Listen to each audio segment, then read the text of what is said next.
The United States and Ukraine have reached a significant agreement to resume military aid and intelligence sharing, marking a pivotal moment in the ongoing conflict with Russia. This decision follows extensive diplomatic talks in Jeddah, where Ukraine agreed to a U.S. proposed 30-day ceasefire in hopes of initiating real peace negotiations. Now, the ball is in Moscow's court as U.S. Secretary of State Marco Rubio takes the offer to Russian officials, urging a swift response to prevent further bloodshed.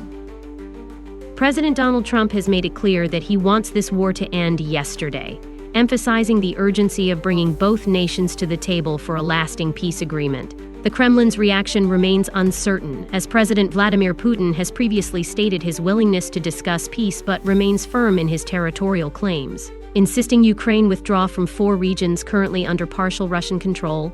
Meanwhile, Ukrainian President Volodymyr Zelensky has cautiously welcomed the ceasefire proposal, noting that it must extend across the entire front line, not just to aerial and naval engagements. Beyond the ceasefire, the U.S. and Ukraine are advancing negotiations on a critical mineral development agreement.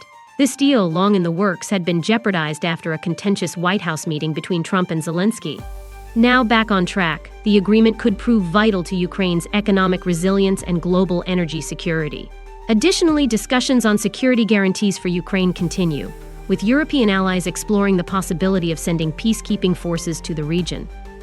As the U.S. resumes military assistance, the initial aid package will come from existing stockpiles, a decision originally approved by former President Joe Biden but halted by Trump after tensions arose between the two leaders.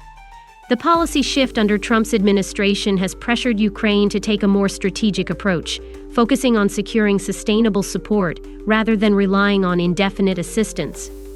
On the battlefield, Ukraine faces mounting pressure as Russian forces escalate their offensive, particularly in the Kursk region.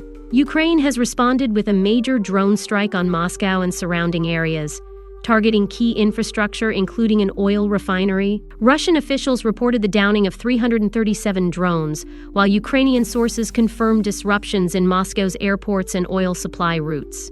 The attack underscores Ukraine's capability to retaliate despite Russian advances and increasing Western fatigue over continued support. International diplomatic channels remain active, with U.S. and Russian officials having met in February in Saudi Arabia to re-establish dialogue after years of frozen relations under Biden's tenure. Now, NATO Secretary General Mark Rutte is set to visit the White House, signaling the alliance's ongoing involvement in shaping the next phase of this conflict. The unfolding developments reflect a stark transformation in U.S.-Ukraine relations under Trump's leadership. Once Kyiv's strongest ally, Washington's approach has shifted toward pressing Ukraine into difficult but potentially necessary concessions to end the war.